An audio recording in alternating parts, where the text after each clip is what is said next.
Hello everyone, in this video we will talk about the process of glycolysis. In the last videos we have talked about anaerobic respiration. Now we are going to start glycolysis. As I have told you in the last video that glycolysis is the step which can occur in aerobic and also in anaerobic conditions, and from here onwards it is decided that whether the further process will be anaerobic one or the aerobic one, depending on the concentration of oxygen or the presence or absence of mitochondria in the cell. Right for example RBCs के अंदर अगर mitochondria नहीं होता है तो वहाँ पे anaerobic ही होती है रेस्पिरेशन हमेशा। ग्लाइकोलाइसिस के बाद एरोबिक वाली प्रोसेसेस यानी क्रेब्स साइकिल या इलेक्ट्रॉन ट्रांसपोर्ट चेन नहीं चलते हैं। ओके, सो ग्लाइकोलाइसिस एक प्रोसेस है जिसके अंदर हम ग्लूकोज का एक मॉलिक्यूल लेते हैं, उसकी ब्रेक डाउन करवाते हैं, उसको तोड़ते हैं दो मॉलिक्यूल्स के अंदर 3 कार्बन कंपाउंड के, जिसे हम पायरुविक एसिड कहते हैं। और इस प्रोसेस के दौरान एनर्जी यील्ड करवाते हैं, कुछ एनर्जी देते हैं और उससे ज़्यादा यानी उससे डबल जो है वो हम यील्ड करवाते हैं energy in the form of ATP. Okay, this is the total process of glycolysis. और ग्लाइकोलाइसिस का प्रोसेस कहाँ पे होता है? ग्लाइकोलाइसिस का प्रोसेस सेल के साइटोसोल में होता है। साइटोसोल यानी साइटोप्लाज्म जो है ना, साइटोप्लाज्म के अंदर होता है ग्लाइकोलाइसिस का process. Okay, so now we are going to start what is glycolysis. जैसा कि आई हैव टोल्ड यू कि ग्लाइकोलाइसिस में हमने क्या करना है। ग्लाइकोलाइसिस में हम एक ग्लूकोज का मॉलिक्यूल लेंगे, ठीक है, और एक ग्लूकोज के मॉलिक्यूल से हमने क्या प्रोड्यूस करवाना है? हमने ग्लूकोज के मॉलिक्यूल से पायरुविक एसिड प्रोड्यूस करवाना होता है। ग्लूकोज क्या है? ग्लूकोज एक 6 कार्बन कंपाउंड है, ठीक है। पायरुविक एसिड जो है वो एक 3 कार्बन कंपाउंड है। तो कितने पायरुविक एसिड के मॉलिक्यूल्स प्रोड्यूस होंगे इस रिएक्शन के रिजल्ट में? 2 molecules of pyruvic acid are produced by the help of glycolysis by the breakdown of this glucose. Okay, अभी किस तरह होता है इसको अब हम डिटेल में स्टडी करते हैं, right. So listen carefully, right. अब हमारे पास स्टार्टिंग का जो सबस्ट्रेट है हमारा, वो क्या है? हमारा ग्लूकोज है, जिसका हमारे पास एक मॉलिक्यूल है। अब इसकी ग्लाइकोलाइसिस करवाएंगे। इसकी ग्लाइकोलाइसिस किस तरह करवाएंगे? सबसे पहला स्टेप क्या है? सबसे पहला स्टेप है addition of phosphate into the glucose. Okay, addition of phosphate हम किस तरह से करवाते हैं? यू नो वेरी वेल कि एडिशन ऑफ फॉस्फेट हमें एटीपी की हेल्प से करवाना होता है। यहाँ पे हम एक एटीपी इंसर्ट करेंगे, एडीपी की फॉर्म में ये बाहर आ जाएगा और प्रोडक्ट क्या बनेगा इसके रिएक्शन इसके रिजल्ट में? Product will be glucose 6 phosphate. Okay, glucose 6 phosphate हमारा प्रोडक्ट बनेगा। और यहाँ पे जो एंजाइम यूज़ होगा, इस एंजाइम का नाम होगा हेक्सोकाइनेज। ओके, में एटीपी ऐड हो रहा है और हमारे प्रोडक्ट ग्लूकोज 6 फॉस्फेट प्रोड्यूस हो रहा है, राइट। ग्लूकोज 6 फॉस्फेट की अब क्या होगा? ग्लूकोज 6 फॉस्फेट से अब इसकी आइसोमराइजेशन हो गया। आइसोमराइजेशन के बाद क्या बनेगा? Fructose 6 phosphate. Glucose and fructose you know very well के आइसोमर्स हैं, और यहाँ पे आइसोमराइजेशन हम करवाएंगे तो इसके रिजल्ट में बनेगा फ्रक्टोज 6 फॉस्फेट। और एंजाइम ऑब्वियसली क्या होगा यहाँ पे? Enzyme will be isomerase. What will be the enzyme? Isomerase, ठीक है। अब क्वेश्चन ये है कि हमने आइसोमरेज को यूज़ करके ये आइसोमराइजेशन क्यों करवाई है? आइसोमराइजेशन इसलिए करवाई है क्योंकि अभी नेक्स्ट स्टेप में हमें एक और फॉस्फेट इसमें ऐड करना है, ठीक है। अब ग्लूकोज का structure you know very well. Glucose you know कि एक 6 कार्बन का सब्सटेंस है, और इसका ये रिंग स्ट्रक्चर हमारे पास कुछ इस तरह होता है कि ये पहला कार्बन है, ये दूसरा, third, fourth, fifth and six one, यानी साइड चेन हमारे पास कितनी साइड चेन? सिर्फ एक ही है। और इस एक साइड चेन के ऊपर हम इस स्टेप के अंदर एक फॉस्फेट ऐड कर चुके हैं, ग्लूकोज 6 फॉस्फेट बना चुके हैं 6 कार्बन के ऊपर, ठीक है। अब हमें क्योंकि एक और फॉस्फेट ऐड करना है तो हमें एक और साइड चेन चाहिए, लिहाजा हम इसको फ्रुक्टोज में कन्वर्ट कर देंगे। फ्रुक्टोज में कन्वर्ट कर देंगे तो किस तरह हो जाएगा? फ्रुक्टोज का स्ट्रक्चर इस तरह होता है, इसमें 2 साइड चेन होती हैं, ठीक है। ये फर्स्ट कार्बन है, ये second, third, fourth, fifth and six one. 6 पे फॉस्फेट अटैच्ड है, फर्स्ट वाले पे भी हम अटैच कर देंगे। फर्स्ट वाले पे हम कार्बन फर्स्ट कार्बन पे हम अगर फॉस्फेट ऐड कर देंगे तो क्या बन जाएगा? फ्रक्टोज 1,6 बाय फॉस्फेट बन जाएगा। फ्रक्टोज 1,6 बाय फॉस्फेट बन जाएगा। ओके, सो अभी हम वो ऐड कर लेते हैं कि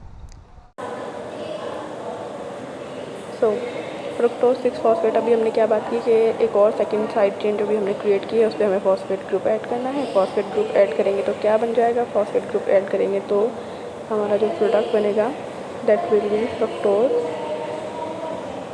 1,6 bi phosphate. Fructose 1,6 bi phosphate, ठीक है। और फॉस्फेट किस तरह ऐड करते हैं हम? फॉस्फेट आपको पता है हम किस तरह ऐड करते हैं कि इस रिएक्शन में यहाँ पे एक एटीपी ऐड करेंगे और एडीपी प्रोड्यूस होगा और ये फॉस्फेट ऐड हो जाएगा और हमारा ये प्रोडक्ट बन जाएगा, ठीक है। यहाँ पे एंजाइम कौन सा काम करेगा? यहाँ पे एंजाइम काम करेगा फॉस्फोफ्रुक्टोकाइनेज, फॉस्फोफ्रुक्टोकाइनेज यहाँ पे काम करेगा और उसकी प्रेजेंस के अंदर ये एटीपी से फॉस्फेट की एडिशन होगी, फ्रुक्टोज 6 फॉस्फेट से फ्रुक्टोज 1,6 बिस फॉस्फेट बन जाएगा। अब क्या होगा, फ्रुक्टोज 1,6 बिस फॉस्फेट से अब इसको हमने तोड़ देना है, ठीक है। किस तरह तोड़ देंगे, फ्रुक्टोज 1,6 बिस फॉस्फेट आप यू नो वेरी वेल कि अभी तक 6 कार्बन कंपाउंड ही चल रहा है हमारे पास, ठीक है। इसको अगर हम तोड़ देंगे 2 मॉलिक्यूल्स में 3-3 कार्बन के, तो कुछ इस तरह हो जाएगा। 3 कार्बन का एक मॉलिक्यूल यहाँ पे बनेगा जिसका नाम हम कह रहे हैं डाईहाइड्रोक्सी एसीटोन फॉस्फेट, और एक बनेगा ग्लिसरल्डिहाइड 3 फॉस्फेट, वही वाला ग्लिसरल्डिहाइड 3 फॉस्फेट जो हमने फोटोसिंथेसिस में बनाया था, you know very well dark reaction में बना था ग्लिसरल्डिहाइड 3 फॉस्फेट। या यहाँ पे जो एंजाइम वर्क करेगा उस एंजाइम का नाम होगा एल्डोलेज। एल्डोलेज यहाँ पे वर्क करेगा और ये 2 मॉलिक्यूल्स 3-3 कार्बन के हमारे पास प्रोड्यूस हो जाएंगे। ये दोनों एक दूसरे के आइसोमर हैं और इंटर कन्वर्टेबल हैं, एक दूसरे के अंदर इंटरचेंज हो सकते हैं। तो अब इनमें से किसी एक को हम लेके आगे चलेंगे, दूसरे के साथ भी सेम ही प्रोसेस होगा, ठीक है। फॉर एग्जांपल हम सपोज कर रहे थे कि हम ग्लिसरल्डिहाइड 3 फॉस्फेट को लेके आगे चल रहे हैं, क्योंकि सारे बुक्स में इसी को आगे लेके चल रहे हैं, तो हम इसे आगे लेके चल रहे हैं। और डाईहाइड्रोक्सी एसीटोन फॉस्फेट जो है वो इसी में कन्वर्ट हो चुका है G3P में, तो अब हम इसे आगे लेके चल रहे हैं। इसके कितने मॉलिक्यूल होंगे, इसके 2 मॉलिक्यूल अभी हम आगे लेके चल रहे हैं, ठीक है। क्योंकि 6 कार्बन कंपाउंड से 3 कार्बन कंपाउंड के 2 मॉलिक्यूल बनेंगे, तो अब हम इससे आगे लेके चल रहे हैं, ठीक है। इसे अब हम नेक्स्ट पेज पे देखते हैं क्या हम आगे लेके चल रहे हैं। हम लेके चल रहे हैं G3P ग्लिसरल्डिहाइड 3 फॉस्फेट के 2 मॉलिक्यूल्स हम लेके चल रहे हैं, ठीक है। इससे अभी क्या होगा, इसकी हमें ऑक्सीडेशन करवानी है। ग्लिसरल्डिहाइड 3 फॉस्फेट की हमें क्या करवानी है, ऑक्सीडेशन करवानी है। ग्लिसरल्डिहाइड 3 फॉस्फेट की अभी हमें ऑक्सीडेशन करवानी है। ऑक्सीडेशन किस तरह होती है, यू नो वेरी वेल कि एक हाइड्रोकार्बन है हमारे पास, उसको अगर हम ऑक्सीडाइज करवाते हैं तो उससे एक अल्कोहल बनती है, ठीक है। अल्कोहल को अगर हम ऑक्सीडाइज करते हैं तो उससे एक एल्डिहाइड बनता है, और एल्डिहाइड को अगर ऑक्सीडाइज करेंगे तो उससे कार्बोक्सिलिक एसिड बनेगा। और फर्दर कार्बोक्सिलिक एसिड की अगर हम ऑक्सीडेशन करवाते हैं दैन फाइनली हमारे पास कार्बन डाइऑक्साइड रिलीज होती है। तो अभी हम यहाँ पे कौन सी स्टेज पे हैं, यहाँ पे अभी हम एल्डिहाइड की स्टेज पे, ग्लिसरल्डिहाइड 3 फॉस्फेट। एल्डिहाइड की ऑक्सीडाइज कराएंगे तो क्या बनेगा, एसिड बनेगा, ठीक है। यानी अब इसकी हमें ऑक्सीडेशन करवानी है, ग्लिसरल्डिहाइड की ऑक्सीडेशन करवाएंगे यहाँ पे। तो किस तरह करवाएंगे, या तो ऑक्सीजन को ऐड करवा दें या हाइड्रोजन को रिमूव करवा दें। तो हम यहाँ पे हाइड्रोजन को रिमूव करवा लेते हैं, ठीक है। हाइड्रोजन को यहाँ से हम रिमूव करवा लेंगे। ये हमारे पास 2 हमने प्रोटॉन रिमूव करवा लिए हैं। ग्लिसरल्डिहाइड 3 फॉस्फेट क्या बन जाएगा, ग्लिसरिक एसिड बन जाएगा, ठीक है। 3 फॉस्फोग्लिसरेट बन जाएगा या 3 फॉस्फोग्लिसरिक एसिड बन जाएगा, 3 फॉस्फोग्लिसरिक एसिड बन जाएगा, ठीक है। अब यहाँ पे हाइड्रोजन जो हमने बाहर रिमूव करवाए हैं, इनका क्या होगा, इनको कोई तो एक्सेप्ट करेगा ना। इनको कौन एक्सेप्ट करेगा, इनको एक्सेप्ट करेगा हमारे पास NAD, ठीक है, NAD प्लस। ये आएगा, इन हाइड्रोजन को एक्सेप्ट करेगा और NADH प्लस प्रोड्यूस करवा देगा, ठीक है। इस स्टेप में और क्या होगा, तो स्टेप में ये होगा कि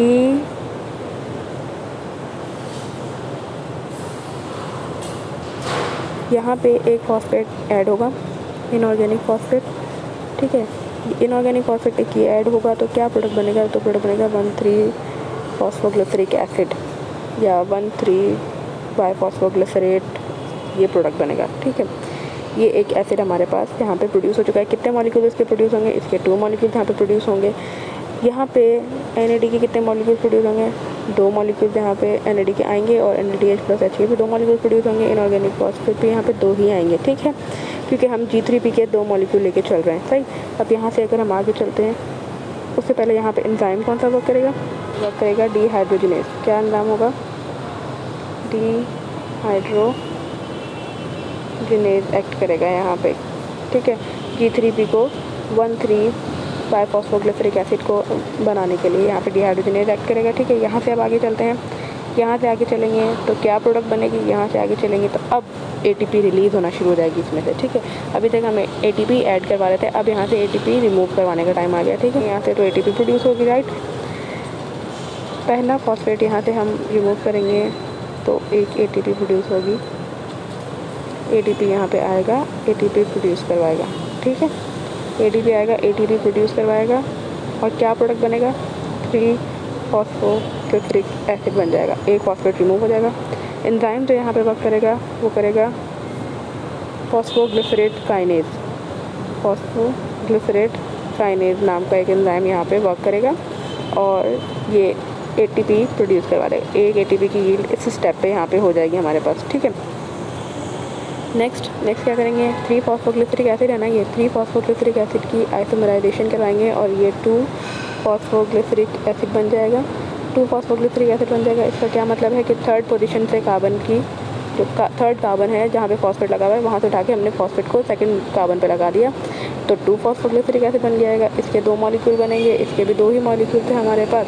और ATP कितनी प्रोड्यूस होंगी यहाँ पे, ATP यहाँ पे 2 प्रोड्यूस होंगी, ठीक है। ATP यहाँ पे कितनी प्रोड्यूस होंगी, ATP यहाँ पे 2 ही प्रोड्यूस होंगी। अब क्या होगा, 2-फॉस्फोग्लिसरिक एसिड के जो मॉलिक्यूल प्रोड्यूस हुए हैं 3-फॉस्फोग्लिसरिक एसिड से, यहाँ पे कौन सा एंजाइम काम करेगा, यहाँ पे जो एंजाइम वर्क करेगा उसका नाम है म्यूटेज, ठीक है। म्यूटेज यहाँ पे वर्क करेगा और 3-फॉस्फोग्लिसरिक एसिड को 2-फॉस्फोग्लिसरिक एसिड में कन्वर्ट करवा देगा। 2-फॉस्फोग्लिसरिक एसिड अब क्या करेगा, two phosphoglyceric acid will now be converted into what, two phosphoglyceric acid will be converted into phosphoenol pyruvate. ये भी आपने प्रोडक्ट का नाम पहले सुना हुआ है, कहाँ सुना हुआ है, ये C4 पाथवे में हमारे पास यूज़ होता है फॉस्फोइनोल पायरुवेट, ये वो प्रोडक्ट बनेगा, ठीक है। यहाँ पे एंजाइम क्या काम करेगा, यहाँ पे एक एंजाइम काम करेगा जिसका नाम है इनोलेज। क्या नाम है, इनोलेज, ENOLASE, इनोलेज वर्क करेगा। और यहाँ पे साथ में एक वाटर मॉलिक्यूल की भी रिमूवल होती है, वाटर मॉलिक्यूल रिमूव होगा, इनोलेज वर्क करेगा, 2-फॉस्फोग्लिसरिक एसिड से फॉस्फोइनोल पायरुवेट बन जाएगा। फॉस्फोइनोल पायरुवेट से अब क्या बनेगा, फॉस्फोइनोल पायरुवेट से फाइनली हमारे पास बनेगा पायरुविक एसिड, जो हमारा प्रोडक्ट हमें चाहिए था ग्लाइकोलाइसिस के रिजल्ट में। पायरुविक एसिड बनाने के लिए हमें फॉस्फोइनोल पायरुवेट को किस एंजाइम के अंदर लेके आना पड़ेगा, यहाँ पे जो एंजाइम वर्क करेगा उसका नाम है पायरुवेट काइनेज। सो फाइनली क्या बन गया हमारे पास, यहाँ पे पायरुविक एसिड बन गया। अब इफ़ यू नोट के फॉस्फोइनोल पायरुवेट में एक फॉस्फेट था, पायरुविक एसिड में कोई फॉस्फेट नहीं है, तो इसका क्या मतलब हुआ, इसका मतलब ये हुआ कि एक ATP की यील्ड हमारे पास यहाँ होगी, एक मॉलिक्यूल से एक ATP की यील्ड हमारे पास यहाँ पे होगी। अब हम 2 मॉलिक्यूल लेके चल रहे हैं, 2 ही फॉस्फोइनोल पायरुवेट के मॉलिक्यूल है, तो यहाँ पे 2 ATP की यील्ड इस लास्ट स्टेप में होती है, ठीक है। सो टोटल अगर अभी आप देखें कि कहाँ पे कितने ATP की यील्ड हो रही है, तो यू कैन सी कि हियर वी हैव यूज़ हमने पहले कितने किए हम ये देख लेते हैं, ठीक है। एक हमने फर्स्ट स्टेप में ATP दिया है, एक ही मॉलिक्यूल दिया है क्योंकि ग्लूकोज का पूरा मॉलिक्यूल है अभी। एक हमने यहाँ पे फ्रुक्टोज 6 फॉस्फेट को 1,6 बिस फॉस्फेट बनाने के लिए यूज़ किया है, यहाँ पे भी एक ही ATP दिया है क्योंकि फ्रुक्टोज भी 6 कार्बन का मॉलिक्यूल है, ठीक है। 2 ATP हमने इनपुट दिया है। आउटपुट हमें कितना ATP मिला है, now will see that. Output हमें मिला है, सी ओवर हेयर, आउटपुट हमें मिला है एक ATP, ये एक नहीं है, ये 2 ATP हैं। 2 किस तरह है कि ये 2 मॉलिक्यूल है ना 1,3 बायफॉस्फोग्लिसरिक एसिड के, तो दोनों मॉलिक्यूल एक फॉस्फेट लूज़ करेंगे तो 2 ATP बनेंगे और 3-फॉस्फोग्लिसरिक एसिड बन जाएगा, ठीक है। दूसरा हमारे पास कहाँ पे ATP प्रोड्यूस हुआ है, दूसरा हमारे पास यहाँ पे प्रोड्यूस हुआ है फॉस्फोइनोल पायरुवेट से। जब पायरुविक एसिड बन रहा है लास्ट स्टेप में, यहाँ पे ये एक ATP प्रोड्यूस हुआ है, 2 फॉस्फोइनोल पायरुवेट में 2 फॉस्फेट रिलीज़ किए, 2 ATP प्रोड्यूस हो जाएंगे, ठीक है। ये हमारे पास बन गए टोटल 2 ATP इधर, 2 ATP इधर, 4 ATP बन गए, ठीक है। हम यहाँ पर लिख लेते हैं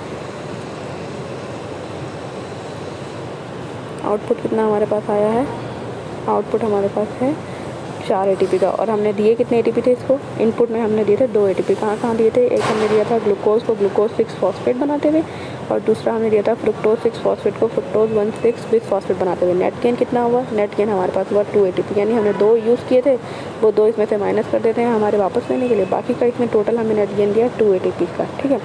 2 ATP का इसमें हमें दिया नेट गेन। इसके अलावा हमारे पास ग्लाइकोलाइसिस में क्या प्रोड्यूस हुआ है, इफ़ यू हैव नोटिस के यहाँ पे जो प्रोटोन रिमूव हुए थे, इन्होंने क्या प्रोड्यूस करवाया था, इन्होंने NADH+H प्रोड्यूस करवाया था, राइट। NADH+H, जिसे बहुत सारी बुक में NADH2 भी लिखते हैं, लेकिन आप इसी तरह लिखें NADH+H, बिकॉज ये एक प्रेफरेबल वे और मोर एक्यूरेट वे है लिखने का।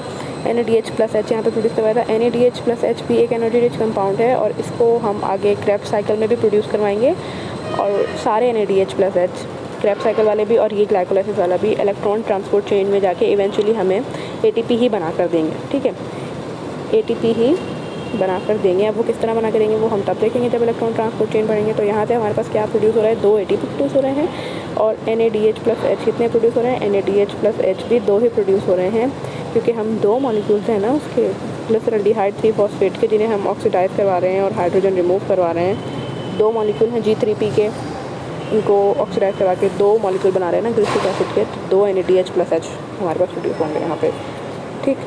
तो this was all about glycolysis. In the next video we will be talking about Krebs cycle. So if you like my video, please subscribe to the channel, give it a thumbs up and also share it with your friends. We'll meet in the next video with a new topic. Till then, bye bye, and yeah, thanks for watching. Keep studying. Best of luck. Bye.